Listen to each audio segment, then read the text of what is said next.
we've established that the UFOs are real, some are of extraterrestrial origin, but it turns out some 80% of the ones people see zipping around are man-made, being used in illegal and clandestine operations. We humans have this technology, right?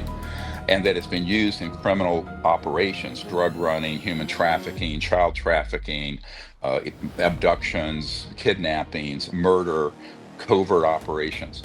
And we can document this. The media and the internet itself is actually controlled by people who have ties into this transnational criminal organization.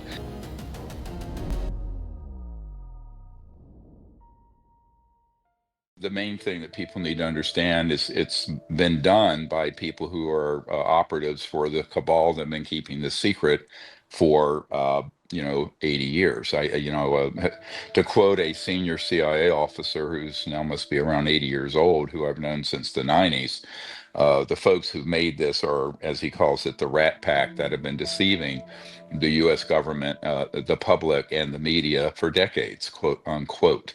So I think what people need to understand is that many of the points in there that are true are ones that were already brought out very clearly in the 90s and the early 2000s through the Disclosure Project, and that much of what is then inserted is a very subtle psychological warfare spin. So to understand this, the best disinformation is a combination of fact, and then and then they fold into those facts that are true false narratives and false spin. And that we knew was going to happen in the late 90s. I wrote a paper called When Disclosure Serves Secrecy, meaning when a disclosure process is overtaken and is hijacked by folks who have really are serving the interests of this covert group. Now, specifically in the film, it mentions, that over and over that yes, there's been a reverse engineering program for 80 years dealing with the retrieved non-human craft, but that somehow nothing in the skies we're looking at are the result or the fruits of that labor, that it's all alien, including the Tic Tac, which we have established was a Lockheed Skunk Works device, which, by the way, for those of you who want to see it, we have a book out that's come out recently, this book, that's an illustrated history of disclosure that I did with Michael Schratt, and it clearly illustrates the cases that are non-human ET craft, ETVs, extraterrestrial vehicles, and the ones that are man-made. And we have a one in here that's from the 1960s from Pennsylvania of exactly looking like the Tic Tac that was seen. That is a known man-made object. We have two whistleblowers, separate, who don't know each other, who saw that object being utilized, one in a top secret operation in Syria some years ago, not that many years ago, and another one in the early 90s being offloaded from a C-130 transport for use in the Gulf region back in the first Gulf War. So I think this is a big problem where deliberately the people who are putting out this film, I don't think the director, to be honest with you, Dan Farah, who I met with for many hours some years ago, uh, would say was not very astute.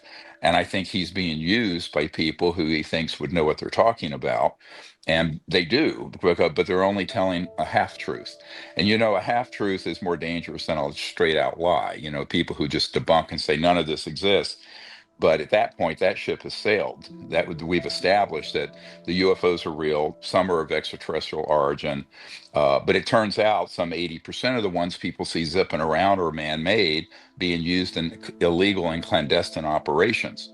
Now, this film is really a hijacking attempt to hijack disclosure into a false narrative that presents it as a threat. If you see through this movie, over and over and over again, they keep harping on the national security threat.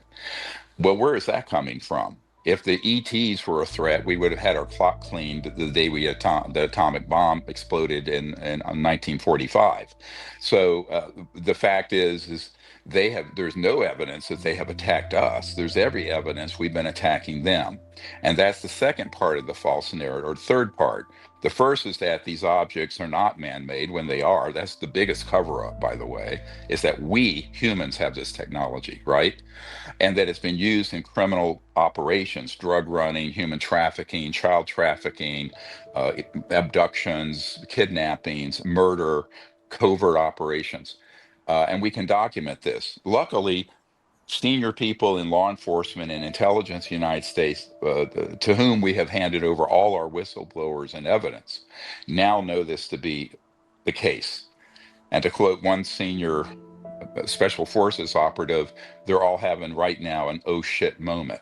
So this film isn't going to deceive those people, but it's designed to deceive the run-of-the-mill politician or media person or public who don't have a depth of information, and that's what we're trying to correct with this podcast. And this is why I'm calling this podcast, Age of Deception, not Age of Disclosure. And the danger of it is that on top of saying these aren't ours and we haven't figured out how these work, that what that does is cover up the fact of this legacy criminal operation that's been using these advanced reverse engineered alien so-called technologies for decades in very dangerous and increasingly dangerous ways. But it also gives the impression, therefore, that everything that's UFO related that's happened out there is alien. For example, in this movie, they cite a Soviet nuke that somehow was being activated by the ETs. In reality, that craft that did that, in all likelihood, was one of ours. And this is, you have to take this into your paradigm when you realize, well, was it one of the non-human ones or was it one of ours? You have both going on very actively.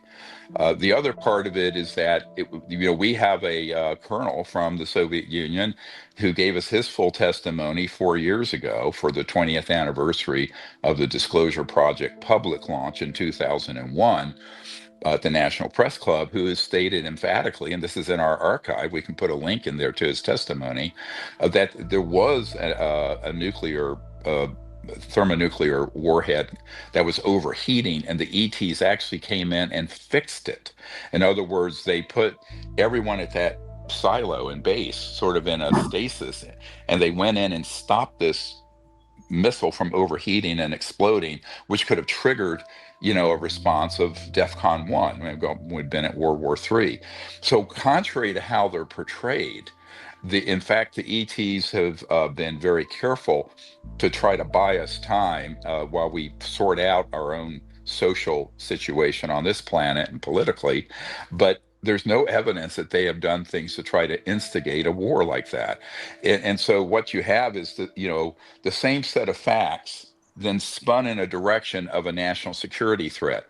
But here's the headline: the national security threat is not coming from the ETs. It is coming from this covert group that this film is really a front for. So I think this is where you get into a very dangerous game being played here because of the stature of some of the people with military credentials and intelligence credentials. Your run-of-the-mill politician from the White House on down is going to think that this is a correct assessment when it's a false assessment. And it's deliberately a false narrative. So it's dangerous. So I am calling for a boycott of people not viewing this film, because even if you see it for free on a site that has ads and stuff, the money is going to that organization. So I would recommend people not see it, number one. Number two, I think it's very important that you write to members of Congress and to the White House and say that the narrative of this film, that there's a threat from out there, is false, that the threat is coming from our own human misuse of these reverse engineered technologies. Put it very simply, that's the threat. It's coming from us, from within. And then the other is that the narrative that somehow, as Dr. Putoff said, that, well, some of these we've acquired because they've just landed and given them to us, or they've, became disabled or got lost coming through interstellar and transdimensional space-time, and we've acquired them. And that's a big cover-up of the fact we're using illegal internationally banned electromagnetic pulse weapons to target and down ET craft, and we began to do so in the 40s with electronic weapon systems. So it's not like they're just somehow getting lost in space and land in the middle of the desert near Roswell or Nevada test range or near the Lockheed Skunk Works. No, they're being downed, and we have abundant whistleblower testimony to this effect. And at the same time, we have multiple people who've been on these retrieval teams who have come forward, some of them name, rank, and serial number.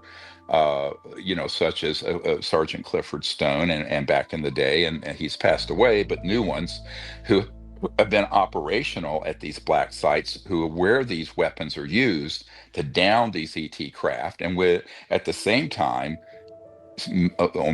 not every day, but on occasion, strike a man-made UFO. I mean, to test it, but then we'll also strike an aircraft like a Cessna airplane and take them down. Now, I and some special forces guys for the last 2.5 years or 3 years have worked with some folks who operate and have been operators at these facilities out west in the desert of the United States. And all this information and those personnel have been passed over to intelligence and military investigators and law enforcement. So this movie covers up all of that, and they know better. I will say for a fact, everything I just said is known, not necessarily by the director, but by the people actually in the film. So this sort of is a cover up of the real information that the public and the politicians and our government needs, looking like disclosure. So it's a head fake, and I think we need to call it out for that. And of course, we knew this was coming back when Mr. Elizondo first surfaced in 2017 or so. But I think if people actually want to see a disclosure film, they should see Unacknowledged, which even a former president, Bill Clinton, has recommended to people. That's what they should be seeing. And you can see that on Amazon Prime and Tubi and everywhere else. If you want to see the technology development, look at The Lost Century, which documents 100 years of exotic technologies, both human and extraterrestrial, that have been applied in these advanced technologies that are being used now, where they're deceiving the public that these are all, quote, alien, when they're not. If they were all alien, that would be, one thing, but they're not. And so if you don't if you don't believe that's possible because you're being lied to, then you're in trouble. Now, Blake, we were our friend Jim Goodall, who is a well-known aerospace historian and writer, has had the last conversation with Ben Rich of the Lockheed Skunk Works, right? Well, Oh, the letter. remember, yeah, and we have the letters too, but this was the last week of his life. And at our 2023 National Press Club event at the conference, uh, before the press conference, our private conference there in DC, uh, Mr. Goodall stood up and told this story. And he said point blank that Ben Rich said anything you can imagine or that you've seen on Star Trek, we've already done at the Lockheed Skunk Works, and it's not at Area 51. It's out here in the desert near the Lockheed Skunk Works. And I know where that is because now I've been to that site and I've been right above it and the underground opening. I have the video and photographs of that. So the problem here is that if this key part of the UFO phenomenon, or whatever you want to call it, is covered up, it leaves our leaders, whether they be military who are not read in and told, or the president or Congress, and the public and the media, to think everything UFO related that's been an atrocity is ET, when in fact the atrocious and violent things that have happened haven't been ET. They've been this covert organization doing a deceptive operation or a false flag operation since the late 50s and early 60s. So that's the other point. You have to unpack the fact that, in 2001, we had people come forward and, Brad Sorensen had been at the 1988 air show there at the decommissioned Air Force Base in California, where there was a covert air show and where the alien reproduction vehicles, or ARVs, three of them, were in a covert hangar. And he was allowed to go in and see them. And those were built in the late 50s and early 60s. And at that time, he said, had been all out in space and even around our solar system, not interstellar. So before we landed on the moon, we had these clandestine aircraft zipping around. And so you can imagine if something like that's been operational for 65 plus years, imagine what they have today after trillions of dollars further in reverse engineering. And the most brilliant scientists I have personally ever met work in these programs in a clandestine program that's a black operation that isn't known by members of Congress and the White House. And this is now gets into this other question. You'll notice in there are people like Senator Marco Rubio, who's now Secretary of State, and some others, but they are people with just introductory level of information. So we have gone in and provided further information exposing the rest of this. But one of the problems is that if you have people with PhDs at Harvard and sterling military credentials who are on the payroll of this cabal, they'll go in and neutralize that and say, oh, we don't have anything like that. Or if we do, you shouldn't be talking about it. In fact, I have a member of Congress recently told me that he was ordered by one of the figures in this film not to look into the human tech, that it was too dangerous. Everyone needs to understand this. If they are carrying water for covert programs that have excellent relationships with Fox News and the major media and what have you, those doors are going to open for the psyop and will close for the truth. This is the big mistake. And we proved this back in the 90s, that the media and the internet itself is actually controlled by people who have ties into this transnational criminal organization. And when it comes to anything this important, are completely controlled. And this is why you'll see the false narrative and people carrying the ball of the false narrative have every door open, and anyone who tries to speak the truth, the door is slammed, right? And that's also been true of these sort of dog and pony foolish hearings in Congress about this, where we have given a list of about 50 high value targets and whistleblowers who actually have handled the craft and handled the bodies and operated the machinery that have downed the ET craft or been on retrieval teams who are still living. Those people never get subpoenaed. Well, they've even raided some of our early disclosure project witnesses, like Captain Solace is in there. And when I first debriefed him back in the late 90s, early 2000, about the year 2000, he told us very specifically that when he was in that silo where those 18 or so nuclear warheads were taken offline and unlaunchable, that the message he was getting was that they were saying, please don't blow up this beautiful planet and go to defense condition one where there's a full out nuclear launch on both sides, because it would destroy all life on Earth. But if you do take it that far, we can intervene and try to stop this, to save your bacon, right? To save this planet and humanity. And yet he and many other people have then been hijacked, and their narrative has been used in the opposite way that the ETs intended. So even the actual ET events that we know of have been spun. And this is CIA psychological warfare ops at its best, where they take the same fact and spin it in the direction of the narrative, the false narrative that serves their purpose. And what would that be? Trillions of more dollars in military spending and weaponizing space so that they can be enriched, but also create a totalitarian global network where everyone's afraid of the aliens so they can step in and seize more and more power. This has nothing to do with the truth. Now, are there many points in this film that are true? Of course. Every point in this film, there are, well, they call them NHI or ET or maybe interdimensional. We'll talk about that in a minute, that whole canard.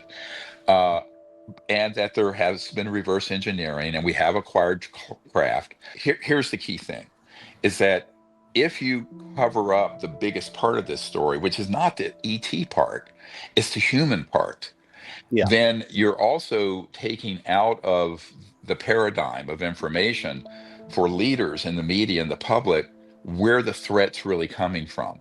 And that has been the intention of much of what's gone on with, I call it the fake disclosure movement that is trying to overtake disclosure. And in fact, unfortunately, in many ways, is because they have access to major media that we don't, because if you start telling the truth on this, you'll get blacklisted from the major media.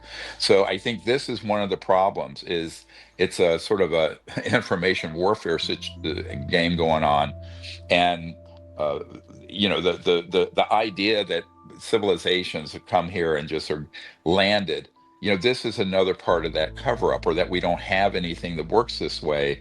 The other part of it is that they also know that there is a law enforcement and strike team bearing down very quickly on the fact that there is a large criminal, uh, racketeering influence, corrupt organization that is running these legacy programs that have been involved in unsanctioned killings of U.S. citizens to maintain secrecy, unconstitutional actions, embezzlement of federal funds, and all manner of other criminal activity, up to and including, as I mentioned, trafficking in humans and drugs and what have you, using these advanced technologies. In fact, our whistleblower, Michael Herrera, the Marine, came across one of those operations in Indonesia in 2009, where they were loading crated up humans onto a man-made octagonal shaped UFO to be taken for human experimentation and use.